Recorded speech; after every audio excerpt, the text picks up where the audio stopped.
시간 함께 나눌 하나님의 말씀 누가복음 11장 5절에서 10절 말씀입니다. 또 이르시되 너희 중에 누가 벗이 있는데 밤중에 그에게 가서 말하기를 벗이여 떡 세 덩이를 내게 구워달라.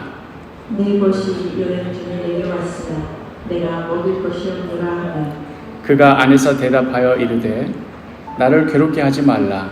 문이 이미 닫혔고 아이들이 나와 함께 침실에 누웠으니 일어나 내게 줄 수가 없노라 하겠느냐. 내가 너희에게 말하노니 비록 번때로 인하여서 일어나서 주지 아니할지라도 그 간청함을 인하여 일어나 그 요구대로 주리라. 내가 또 너희에게 이르노니 구하라 그리하면 너희에게 주실 것이요 찾으라 그러면 찾아낼 것이요 문을 두드리라 그러면 너희에게 열릴 것이니 구하는 이마다 받을 것이요 찾는 이는 찾아낼 것이요 두드리는 이에게는 열릴 것이니라. 아멘. 기도하겠습니다. 말씀대로 이루시는 하나님, 이 시간 주님 앞에 겸손히 엎드렸습니다. 우리의 생각, 우리의 계획, 우리의 못난 욕심 다 내려놓고 오직 주님의 말씀에 귀 기울이게 하여 주옵소서. 예수 그리스도의 이름으로 기도합니다. 아멘. 지금 중국 시간이 우리보다 1시간 느리니까요. 우리 시간으로는 10시 40분, 중국 시간으로는 9시 40분에 연길 공항에서 전명준 성도님과 최선희 권사님이 비행기를 타고 이제 이륙할 예정입니다. 좀 전에 입국 심사를 마쳤다라는 연락을 받았고요. 이제 지금 아마도 이제 막 탑승 준비하거나 아니면 막 이제 탑승하면서 휠체어 밀고 의자에 앉고 뭐 여러 가지 우리가 생각하지 못한 일들을 지금 감당해내고 있을 것 같습니다. 이 시간에 그러니까 어제 권사님이랑 문자 나누기로는 이 시간, 그러니까 수요기도하는 시간이랑 비행기 떠 있는 시간이랑 겹치니까 그 시간에 우리 사도교회 성도들 한 마음 되어 기도하겠노라고 그렇게 권사님과 약속했습니다. 이 시간 기도하는 마음으로 우리 모두가 하나 되기를 소망합니다. 우리는 기도를 진실하게 해야 하고 또 간절하게 해야 합니다. 뭐 너무나도 당연한 말이지요. 그런데 우리가 이게 당연하다는 것을 알면서도 암묵적으로는 약간 우리 실제 실천적으로 삶 속에서 보이기로는 진실한 기도는 내 뜻을 내려놓고 하나님의 뜻을 구하는, 그러니까 나를 포기하는 그런 기도이고, 간절한 기도는 안 되는 줄 알면서도 한 번쯤 하나님 앞에서 내 뜻을 어필하는 뭔가 좀 때를 쓰는 그런 기도이고, 마치 기도가 두 종류가 있어서 하나는 진실한 기도, 그냥 놓겠습니다. 하나는 간절한 기도, 이거 못 놓겠습니다 하나님. 이런 식으로 뭔가 두 가지로 나눠서 생각하게 되는 때가 있습니다. 그래서 진실한 기도는 자꾸만 하다 보면 아무래도 하나님 뜻만을 구하고 자꾸만 내 것을 포기하고 내려놓다 보니 아무래도 그 간절함이 좀 가면 갈수록 덜해지고 그 기도가 끝까지 간다기보다는 이루어질 때까지 간다기보다는 조금 중간에 흐지부지해지고 뭐 이런 식이 된다고 친다면, 반대로 간절한 기도는 자꾸만 기도하다 보면 아무래도 진짜 내가 원하는 것에만 집중하다 보니 하나님 뜻이 무엇일지 진실하게 묻는 그런 태도에 있어서는 좀 약하다고 할까요? 내지는 괜히 그거 물었다가 하나님이 노라고 대답하면 어쩌지? 하는 그런 마음이 있어서 그런 부분에 있어서는 조금 은근슬쩍 넘어가게 된다는 점에서 좀 진실함이 떨어지는 거 아닌가, 뭐 이런 식이 되기도 합니다. 그러나 기도에 있어서 어찌 뭐 충돌이 있고 모순이 있고 부딪힐 수가 있을 것이며, 뭐 간절한 기도가 따로 있고 진실한 기도가 따로 있고 이 두 개가 뭐 서로 다른 것이고 이럴 수가 있겠습니까? 우리의 기도는 진실하면서도 또한 간절해야 합니다. 예수님이 제 제자들이 어떻게 기도하면 좋겠느냐고 물을 때에 그때 예수님께서 가르쳐 주신 기도가 있지요. 우리가 너무나도 잘 아는 바로 그 주기도문입니다. 하나님의 뜻이 하늘에서 이루어진 것 같이 이 땅에서도 이루어지기를 그렇게 기도하여라 예수님께서 가르쳐 주십니다. 그리고 예수님께서는 정말로 그렇게 주기도문을 가르쳐 주신 대로 자신 역시도 이 땅 가운데 생애 가운데 그렇게 사셨고 또 실제로 십자가 죽음을 앞두고도 겟세마네 동산에서 역시 같은 마음으로 기도하셨습니다. 내 뜻대로 마시옵고 아버지의 뜻대로 하시옵소서 하고 기도하시면서 끝까지 하나님의 뜻이 이루어지기를 기도하셨습니다. 그러나 주기도문에는 그런 기도만 있는 건 아니지요. 간절하게 구하는 기도도 있습니다. 일용할 양식을 위하여서 기도하고 용서할 수 있게 해달라고 기도하고 시험에 들어 욕에 넘어가지 않도록 해달라고 기도하라고 그렇게 가르쳐 주십니다. 십자가를 앞두고 하는 기도는 뭔가 간절한 기도이고 양식을 달라고 하는 기도는 내 뜻을 구하는 기도인 것 아닙니다. 하나님의 뜻을 구한다 하는 것이 때로는 막연해 보이지만 그러나 우리가 이 땅 위에서 일용할 양식 또 다른 이들을 용서하는 것 또 시험과 유혹을 이겨내는 것 우리들은 이것들을 간절히 구하며 하나님의 뜻을 구하는 삶을 살아가게 됩니다. 나에게 십자가를 허락하여 주시옵소서만 하나님의 뜻을 구하는 것이 아니고 오늘 일용할 양식도 주옵소서 하는 것 역시도 그 양식을 구하는 것 역시도 하나님의 뜻을 구하는 것이다 이 말이지요. 우리가 오늘 함께 읽은 본문은 바로 예수님께서 이 주기도문을 가르쳐 주신 이후에 바로 이어지는 기도에 대한 또 다른 가르침입니다. 한밤중에 찾아온 벗이 떡 3덩이 좀 빌려달라고 졸라대면 그거 어떻게 하겠느냐. 설사 그 우정 때문이 아니라 하더라도 귀찮아서라도 그거 들어주지 않겠느냐 하는 이야기이지요. 그러면서 이어서 하시는 말씀이 9절에 내가 또 너희에게 이르노니 구하라 그러면 너희에게 주실 것이요 찾으라 그러면 찾아낼 것이요 문을 두드리라 그러면 너희에게 열릴 것이니. 이렇게 말씀하시는 것을 우리가 보면서 친구라도 귀찮게 하면 까짓 거 들어주는데 하나님을 귀찮게 해드리면 얼마나 잘 들어주시겠느냐. 그러니 구하고 찾고 두들기고 매달리고 어떤 이야기의 흐름을 보면 그런 이야기인 것 같습니다. 그런데 그렇게 생각하면 뭔가 좀 앞뒤가 안 맞는 것 같은 느낌이 들기도 합니다. 좀 전에 예수님께서는 주기도문 가르쳐 주시면서 뜻이 하늘에서 이루어진 것 같이 땅에서도 이루어지이다 이렇게 거룩한 기도에 대해서 가르쳐 주셨으면서 그 다음 이어서 가르쳐 주시는 그 기도의 그 가르침에 대한 내용은 막 조르고 귀찮게 하고 구하고 두드리고 찾고 이렇게 해라. 뭔가 이 앞에의 기도의 모습 또 바로 이어지는 또 기도의 모습이 좀 다르지 않은가. 오히려 앞에 주기도문을 가르쳐 주셨다 하는 그 내용 다음에 이어서 너희는 또한 이렇게 기도하여라 하면서 저의 욕심을 내려놓고 오직 주님의 뜻만이 이루어지도록 지금 이 자리에서 몇 날이고 며칠이고 엎드리고 주님 응답 주시기를 기다리겠습니다.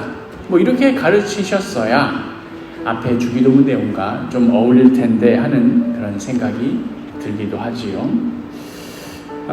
우리들이 좋아하는 기도에 대한 여러 이야기들, 인생에 어떤 어려움을 만났는데 그때 작정을 하고 금식을 하고 아주 전심을 다해 뜨겁게 매달리면서 기도했더니 그 기도하는 그 순간에 막혔던 문제가 탁하니 풀리더라. 기도하면 하나님께서 꼭 해결해 주신다 하는 그런 이야기 혹은 그런 간증들을 우리는 많이 듣곤 합니다. 그래서 많은 경우에 우리가 어려움 만났을 때 이것을 해결하지 못하는 이유가 아직 기도를 충분히 하지 못해서 혹은 이런 표현도 있죠. 채워야 할 기도의 분량을 다 못 채워서 그래서 그거 다 채울 때까지는 하나님 응답 안 해주실 거라고 계속해서 문제는 막혀 있을 거라고 우리는 막연하게나마 기도에 대해서 그렇게 생각하고 있습니다. 물론 우리가 우리의 마음과 정성을 다하여서 기도해야 되겠습니다마는, 그러나 기도에 대한 우리의 열심이 혹은 기도를 하는 어떤 기도의 분량에 대한 많고 적음이 우리로 하여금 하나님께 이 기도에 응답해 달라고 요구해도 되는 어떤 자격이 된다거나 정당성이 되어서는 안 됩니다. 제가 하나님 앞에 얼마나 기도했는지 하나님은 다 보고 계셨지요. 그러니 이만큼이나 내가 했으니 이것을 들으신 하나님께서는 내가 기도한 것 들어주셔야 합니다. 그래서 하나님께 구하기를 꿈에서든지 사람을 보내서든지 어떤 형식으로든지 하나님의 사인을 좀 보내달라고, 그렇게 하나님께서 오케이 사인만 보내주시면 제가 기꺼이 그 뜻에 순종하겠노라고 그렇게 간절히 엎드립니다. 물론 어떤 마음에서 이렇게 기도하는지 충분히 그 심정은 이해가 됩니다마는, 지금 이야기하려는 것은 그렇게 열심을 내고 하나님 어떤 식으로든 사인 주시면 제가 순종하겠습니다 이런 이 자체가 문제가 있다라기보다는 그 사인을 구하는 우리 모습의 그 기저에 깔려있는 전제, 거기 깔려있는 우리 어떤 기본적인 태도에 어떤 문제가 있다고 할까요? 이게 참 미묘해서, 그런 거 기도하지 말란 소린가, 하나님의 뜻을 구하지 말란 소린가, 하나님의 사인도 구하지 말란 소린가, 이렇게 오해하기 쉬운데, 그 얘기를 하려는 게 아니라 그것을 구하는 우리의 어떤 그 밑에 은밀하게 숨겨져 있는 우리의 태도에 대해서 이야기하려고 합니다. 조금 나쁘겠지만 제가 결혼 전에 있었던 일을 이야기하려고 합니다. 제가 결혼을 하기 전에, 당시에 거의 10년 전 이야기네요. 당시에 여자친구였던, 지금의 이제 제 아내의 모 교회 목사님을 찾아가서 이제 저희가 결혼을 계획하고 있다고 그렇게 인사를 드리러 간 적이 있습니다. 어떤 청년이 자기 결혼한다고 자기 교회 목사님도 아니고 아내 교회 목사님까지 찾아가서 인사드리는 이런 지극정성함을 보였겠습니까? 그러면 좋은 덕담도 말씀해 주시고, 결혼하거든 이렇게 살아라 저렇게 살거라 이렇게 말씀해 주실 것이고, 또 그런 것 통해서 또 여자친구한테 점수도 좀 따고 이런 이제 약간 그런 생각이 갔는데, 제 계획이 완전히 다 틀어졌습니다. 그 목사님은 마치 벼르고 있었다는 듯이 저희 둘이 가서 인사를 드리자 저에게 대뜸 결혼하라 하는 그런 음성을 들었느냐 물었습니다. 그래서 그런 음성 듣지는 않고 이제 우리가 결혼할 때가 됐다 하는 어떤 확신과 하나님 앞에 기도할 때 어떤 평안함이 있었다 그랬더니 화를 내시면서 그런 거 말고 그런 걸로 얼버무리 생각 말고 정말로 물리적으로 결혼해라 하는 음성 들었느냐 이렇게 물으시는 겁니다. 그래서 그런 적은 없다고 그랬더니 다짜고짜 버럭 화를 내시면서, 결혼이라는 인생의 중대사를 앞에 두고서 하나님의 음성도 듣지 않고 어떻게 그렇게 덜컥 결혼 결정을 하려고 했느냐고, 심지어 신학생이라는 자가, 앞으로 주의 일을 하겠다는 자가 하나님의 음성도 안 듣고 지 좋다고 결혼하고 말고를 결정하느냐, 이런 식이냐며 좀 한심하다는 듯이, 뭔가 당신은 좀 기준에 모자라다는 듯이 그렇게 그분과는 처음 만나는 자리임에도 조금은 민망할 정도로 저에게 호통을 치셨습니다. 하나님 음성 듣기 전까지는 결혼하겠다며 다시는 자기를 찾아오지 말라고 거의 문전박대를 당하다시피 집무실에서 쫓겨났습니다. 어쩌면 그 목사님은 정말로 목회자적인 심정으로 선한 양심과 의도로 그렇게 하셨을 것입니다. 제가 또 그 이후에 목사님 그 전에도 어떻게 사역하시는지, 또 지금도 그 교회에 계시거든요. 어떻게 사역하시는지 알기 때문에 그분의 진실함에 대해서는 제가 추호도 의심이 없습니다. 또 한편으로는 제 아내와 같이 교회 좋은 청년을 웬 신학생이 나타나서 채워갈 걸 생각하니 좀 약이 오르셨던 것도 있었을 겁니다.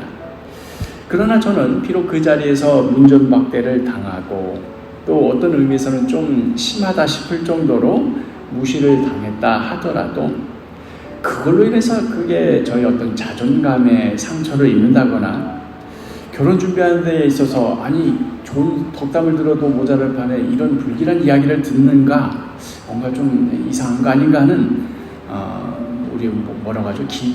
불길한 길조가 아니라 반대말이 생각이 안 나네요.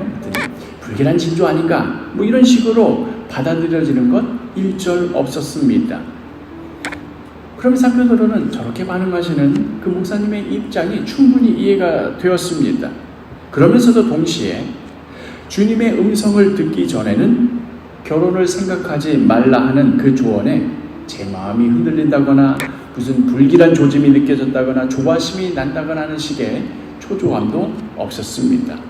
그 목사님이 말씀하시는 대로 꼭 그렇게 어떠한 물리적으로 귀에 들리는 음성으로 확인을 받아야만 그것이 하나님의 오케이 사인이고 그것을 받기 전에 내 자의대로 내 뜻대로 결정하면 그거는 하지 말았어야 할 결정을 내린 것이고 그래서 그것 때문에 언젠가는 뒤탈이 나고 아이고 내가 그때는 몰랐었는데 내가 그때 목사님 말씀을 들었어야 되는데 하고 후회하고 하는 기도는 그러한 것이 아니다. 결코 그런 것이 될 수 없다 하는 제 안에 어떤 확신과 평안함이 있었기 때문입니다.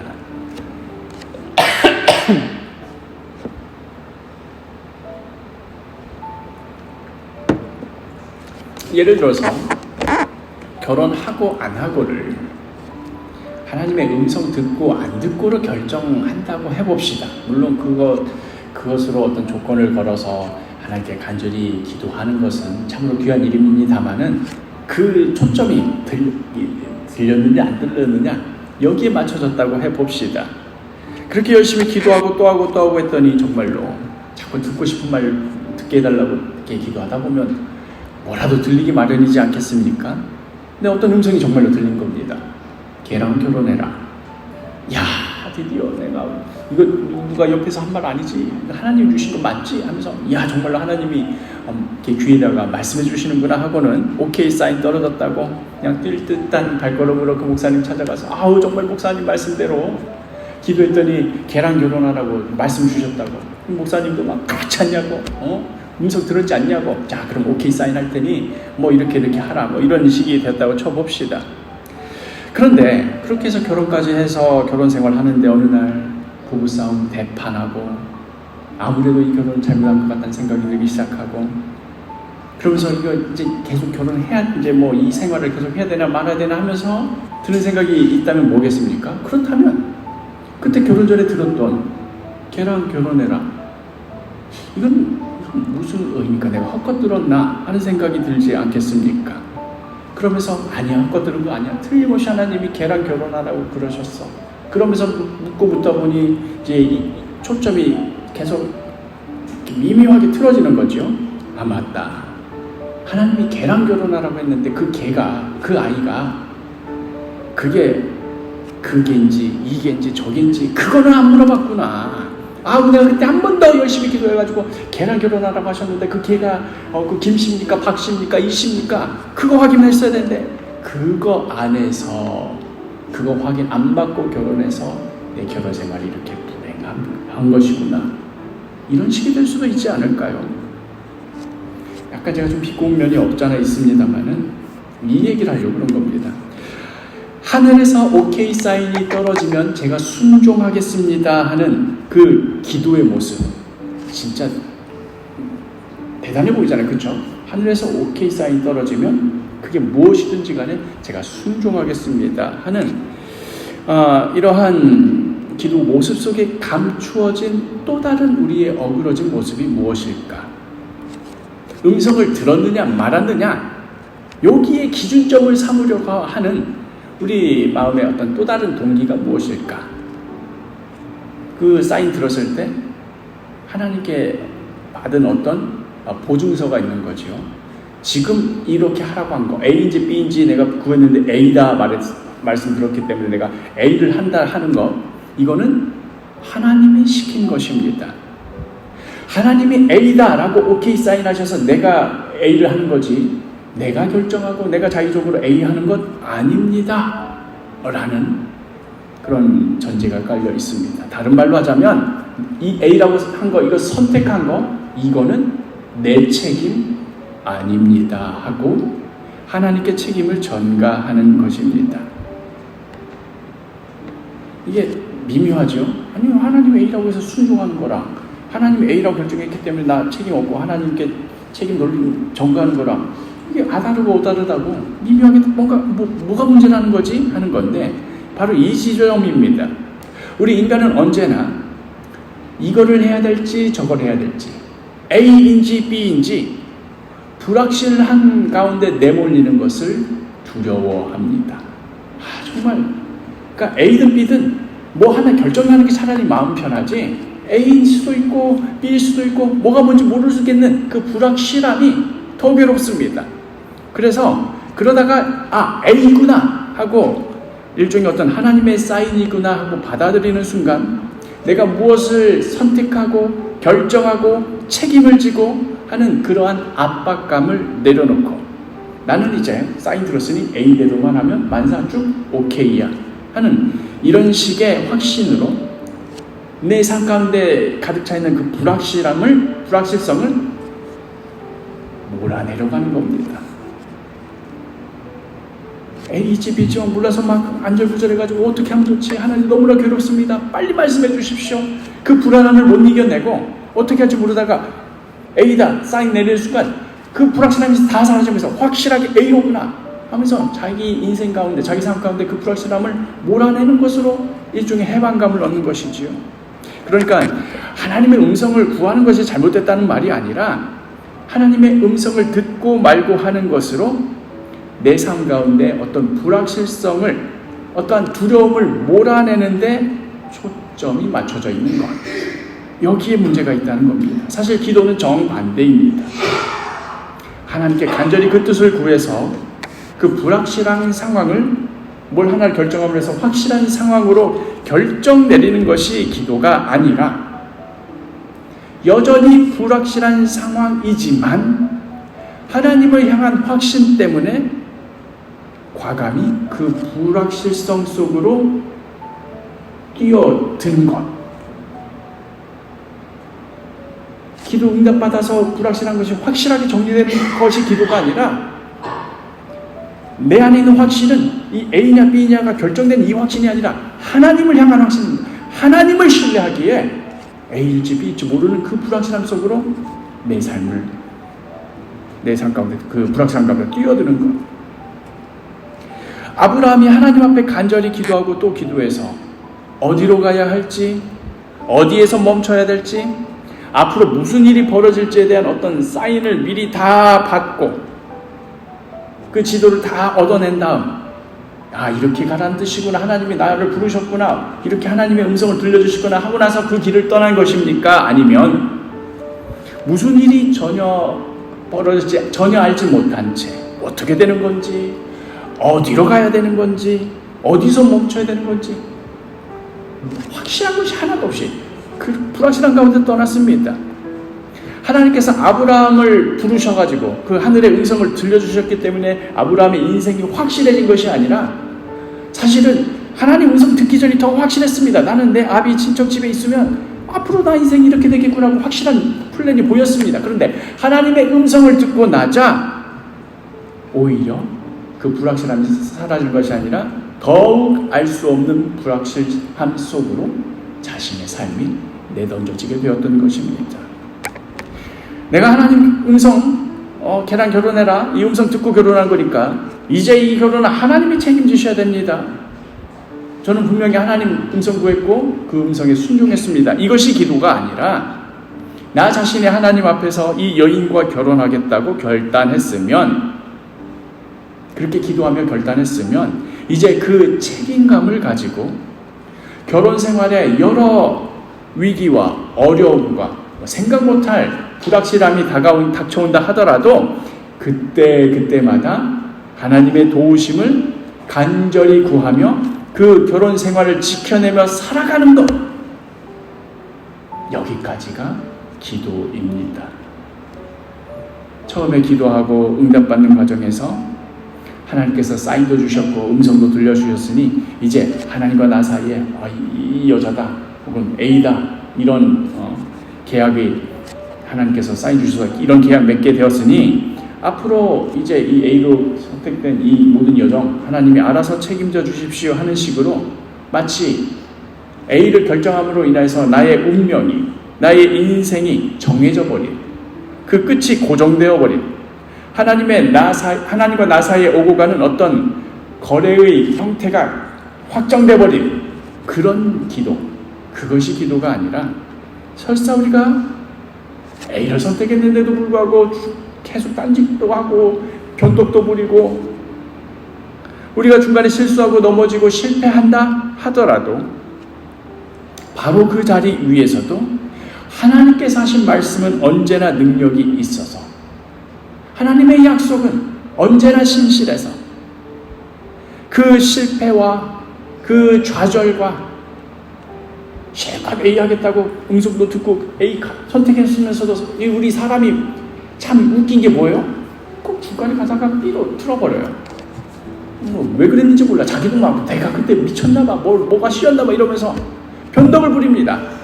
그러면 하나님과 나 사이 너 분명히 A로 시작한다고 해놓고는 네가 바꿨으니 네 탓이다 이런 책임 공방이 오고 가는 것이 아니라 네가 그것을 틀어버렸고 네가 거기서 실패했고 네가 거기서 넘어졌음에도 불구하고 나는 그 위에서도 능히 새로운 길을 만들어간다. 새로운 삶을 이어가게 한다. 새 소망이 열려지게 한다. 이것이 하나님의 뜻입니다. 하나님의 의지입니다. 하나님의 말씀의 능력은 그냥 한 번 말했으니 그때 너와 나 사이에 A라고 결정했으니 그걸로 끝이다 하는 식의 멈춰버린, 결론이 고정되어버린, 운명이 결정되어버린 법전에 기록된 그런 법률 같은 것이 아닙니다.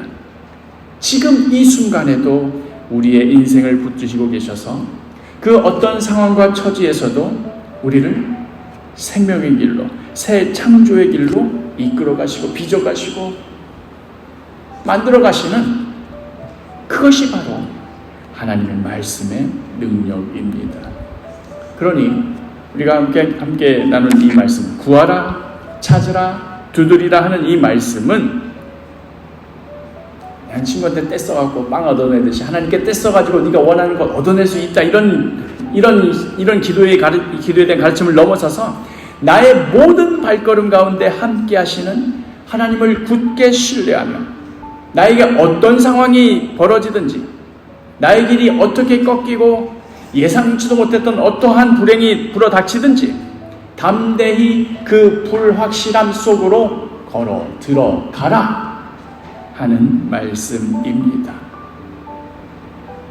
이게 하나님 뜻이 아니면 어쩌지?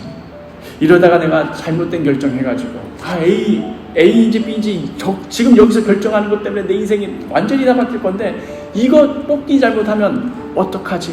이것 때문에 영원히 낙오되면 어쩌지? 이러고 주저할 것이 아니라 잘못된 선택에 따른 불변, 그냥 고정이 되어버린 그런 운명론에 빠질 것이 아니라 설사 나의 패배와 실패가 모든 것을 망친다 하더라도 다 된 밥에 재를 뿌려놔가지고 더 이상 손쓸 수 없는 지경이 된다 하더라도 하나님께서는 그 위에서도 능히 새로운 길을, 새로운 일을 일으키시는 분이시다 하는 그 확신 가운데 걸어가라. 그러니 하나님을 향한 확신을 가지고 그 불확실함 속으로 담대히 걸어 들어가라.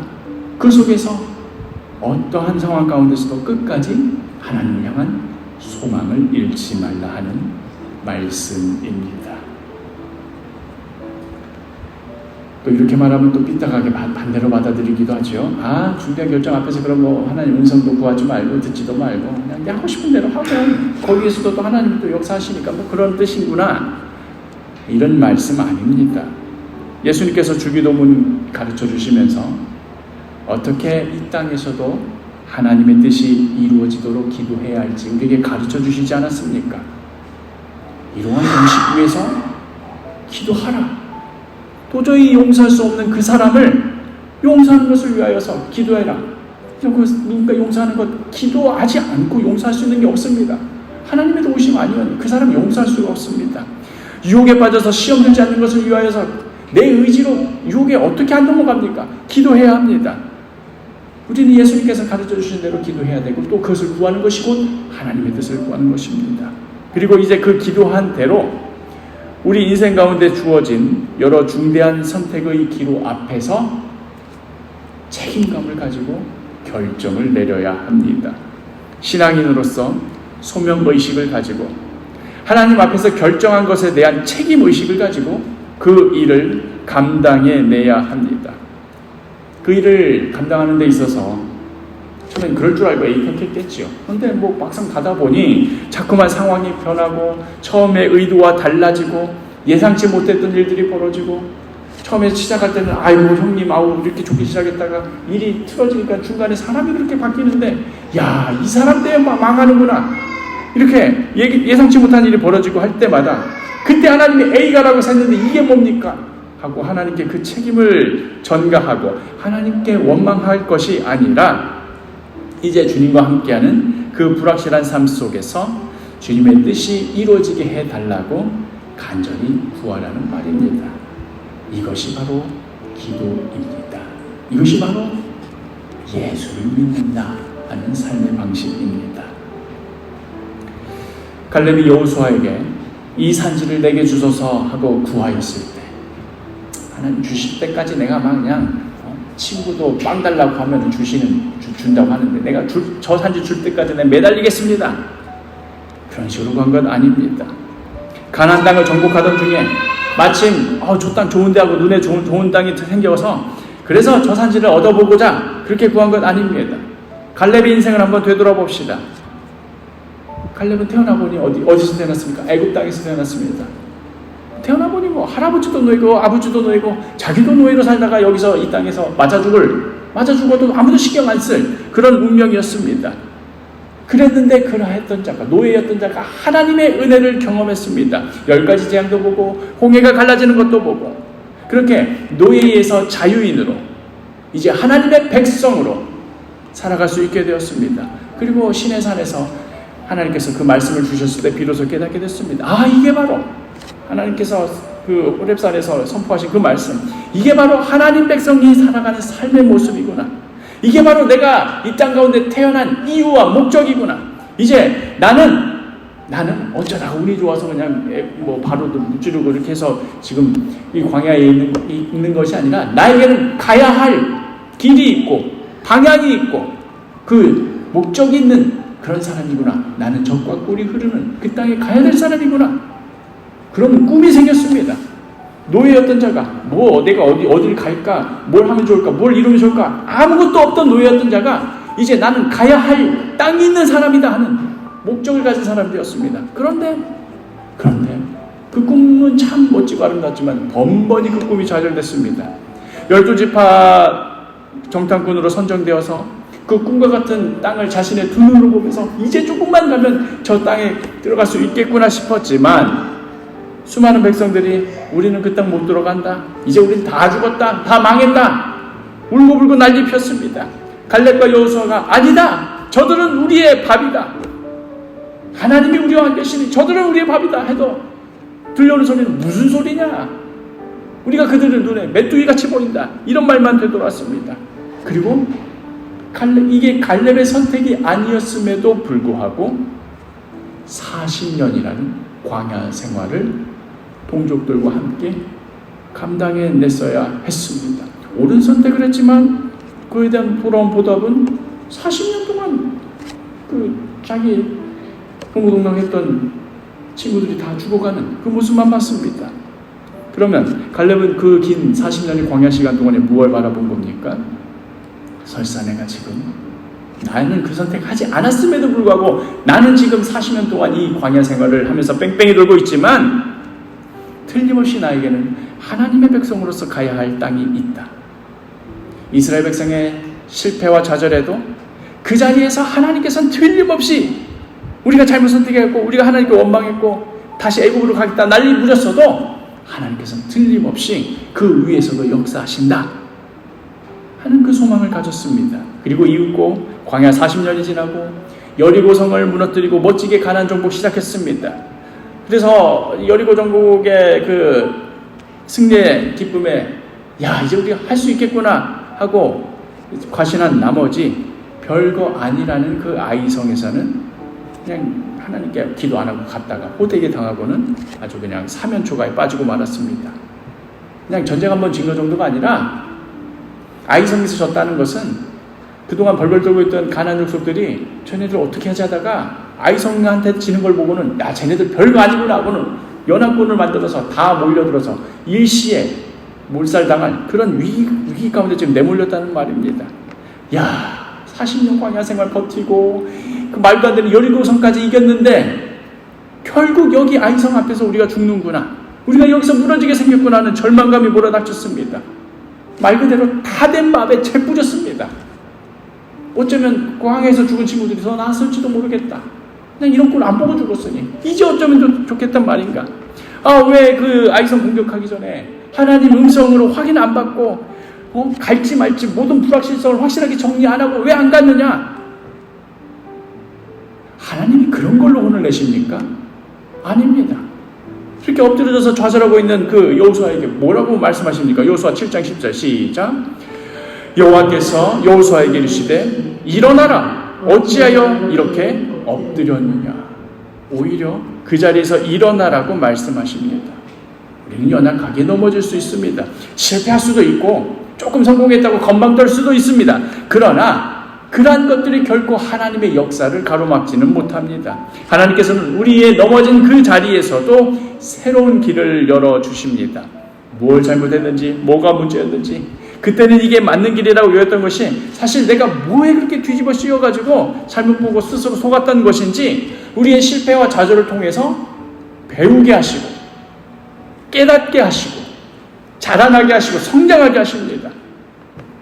그래서 이제 그 넘어진 그 자리에서 다시 일어서서 나아가게 하십니다. 일어나라, 어찌하여 이렇게 엎드렸느냐. 눈물로 회개합니다. 아이고 주님 잘못했습니다. 다음 주에도 또 회개합니다. 아이고 또 잘못했습니다.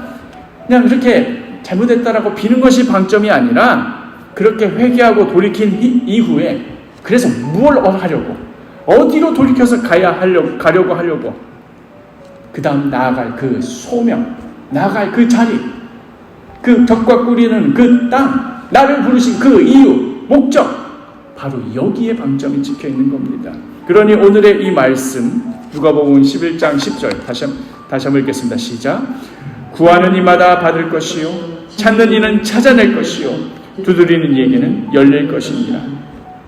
넘어진 그 자리에서 훌훌 털고 일어나서 또 두들기라는 말씀입니다. 지금 그 문 닫혔다고 해서 끝이 아니고 계속해서 두드리면 틀림없이 새로운 길이 열릴 거라는 말씀입니다. 지금 안 보인다 하더라도 틀림없이 찾아나게 될 것이라는 말씀입니다. 그렇게 여호수아와 이스라엘 백성들은 자신들의 연약함과 실패 위에서도 다시 그 하나님의 말씀 붙들고 다시 그 자리에서 일어설 수 있었고, 아이성 사건 이후에도 여러 실수들이 있었지만 그럼에도 계속해서 나아갈 수 있었습니다. 갈렙은 그렇게 구하고 찾고 두드리는 삶을 계속해서 살아왔던 것입니다. 그리고 드디어 그 청년 시절 내가 노예로 죽을 그런 놈이 아니라 나에겐 가야 할 땅이 있었구나 하는 그 꿈의 자리, 그것을 드디어 자신의 눈으로 보았을 때 담대히 하나님께 구하였던 것입니다. 이건 내가 결정한 거 아닌데 하나님께서 그 사인 주셔가지고 제가 하는 수 없이 순종하는 겁니다. 저 땅, 나 땅까지 생각 없었는데 그 땅을 구하거라, 이런 음성 들려서 제가 구하는 겁니다. 이렇게 책임 회피한 것이 아니라 자신의 평생의 삶을 통하여서 경험하였던 하나님의 그 신실하심, 애굽의 노예였던 나를 이제 하나님 백성 삼아주시고 이제 자유인으로서 나의 결정과 나의 책임감을 가지고 저 젖과 꿀이 흐르는 땅을 구하여서 하나님의 나라를 세워가게 하신 것, 하나님의 다스리심을 저 땅 가운데 편만하게 하는 것, 이게 나를 부르신 하나님의 소명이구나. 그렇다면 주님께서 나를 부르신 그 소명대로, 그 이유대로 살려면 내가 무엇을 구해야 할 것인가? 주님께서 주신 자유와 또한 그에 따른 막중한 책임 의식을 가지고 내가 무엇을 구하고 무엇을 찾고 무엇을 두들길 것인가. 당장 지금 보이는 것 불확실한 것밖에 없고 뭐 하나 결정된 것 없지만 그러나 하나님을 향한 확신으로 그 불확실한 상황 가운데 나아간 겁니다. 여호수아 14장 12절 같이 읽겠습니다. 시작. 그날에 여호와께서 말씀하신 이 산지를 지금 내게 주소서. 당신도 그날에 들으셨거니와 그곳에는 아낙 사람이 있고 그 성읍들은 크고 견고할지라도 여호와께서 나와 함께 하시면 내가 여호와께서 말씀하신 대로 그들을 쫓아내리이다. 아멘. 이것이 구하고 찾고 두드리는 기도입니다. 이게 바로 예수를 믿는다는 의미입니다.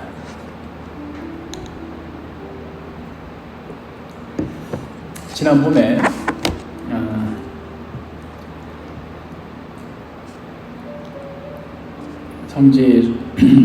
북한도 성지 순례를 위해서 전명주 성도님께서 먼저 중국에 들어가셨다가 그곳에서 뇌출혈로 쓰러지셔서 사지를 못 쓰게 된 채로 누워 계신다는 그런 소식을 들었을 때 정말 이제 앞이 캄캄했습니다.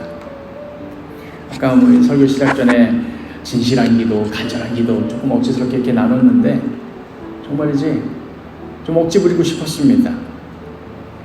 하나님, 내가 무슨 뭐 부귀영화를 구하는 것도 아니고 낫게 해주십시오. 다른 사람도 아니고 그 순교자 집안의 그 가련한 인생, 하나님 이렇게 나누시면 안 되는 건 아닙니까? 그냥 더 묻지 말고 이게 하나님 뜻인지 아닌지 뭐 그냥 그렇게 된 채로 살고 뭐 받아들이고 이런 거 묻지도 않고 그냥 계속 무조건 들어달라고 기도만 했습니다. 그러나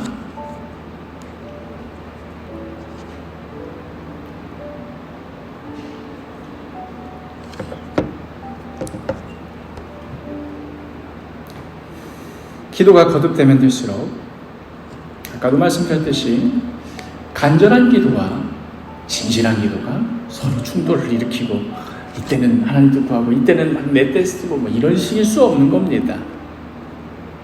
모든 사건과 아픔과 눈물 가운데 틀림없이 하나님의 손길이 있구나, 하나님의 뜻이 있구나 조금씩 깨닫게 되었습니다. 특별히 지난 순교지 순례 여행을 통해서 하나님께서는 저렇게 다 쓰러져서 아무것도 할 수 없는 저 육신, 저 몸뚱이를 통하여서도 일하시는구나 하는 것을 분명히 볼 수 있었습니다. 지금 설교하는 이 순간 10시 40분 중국 시간으로 9시 40분을 넘겼으니 이제 비행기가 떠 있겠군요. 지금 북간도와 서울 사이의 어느 상공에서 안간힘을 다해서 지금 이 귀국 여정을 버텨내고 있을 겁니다. 누워만 계셔야 되는 분인데 앉아 있어야 되고 병실에 있어야 될 분인데 지금 비행기를 타니 일반인도 버티기 힘든 그 과정을 지금 어떻게 버텨내고 있겠습니까? 이럴 때 우리가 어떻게 기도하면 되겠습니까? 뭐 이를테면 무사히 한국 올 테니 걱정 말아라 하는 그런 하늘의 음성 들으면 하늘의 음성 들었으니 우리 기도 끝이다 뭐 이런 식이 되겠습니까? 아닙니다. 여전히 불확실하기 그지없는 그 현실 가운데 우리도 함께 아파하고 함께 눈물 흘리며 그렇게 불확실한 여정 가운데 같이 휘말려 버리는 것, 그것이 기도입니다. 우리 주님께서 영영 죽을 수밖에 없던 우리 사람을 깍지 딱 끼고는 네가 그 사망의 물길 가운데 내던져진다면 나도 같이 내던져질란다 하고 꽉 끼고 같이 그냥 그 불확실한 가운데 뒹굴어 버리고 그 십자가의 죽음 가운데 무덤 가운데 죽음 가운데 그 지옥에까지 내려가신 그 주님의 모습 그대로 그 불확실한 가운데 내던져지는 것, 아버지 뜻대로 이루시옵소서 그거 하나 붙들고 그 불확실한 가운데 내던져지는 것, 이것이 기도입니다. 당장에 뭔가 눈에 보이는 것 없습니다. 뭔가 손에 잡히는 것도 없습니다. 그러나 여기까지 인도하신 하나님을 향한 그 굳건한 확신으로 이제 오늘 뭐 도착하신다고 해서 끝이 아니고 앞으로 보는 일들이 뭔지 모르지만 우리 앞에 닥친 여러 현실들을 직시하는 가운데 구하고 찾고 두드리며 나아가는 것입니다. 그렇게 우리 가운데 우리가 섬겨야 할, 우리가 돌아봐야 할, 우리에게 보내주신 이 귀한 영혼들과 함께 하나님의 자녀로서 담대한 책임의식을 가지고 불확실한 저 현실 속으로 뚜벅뚜벅 함께 걸어 들어가는 것입니다.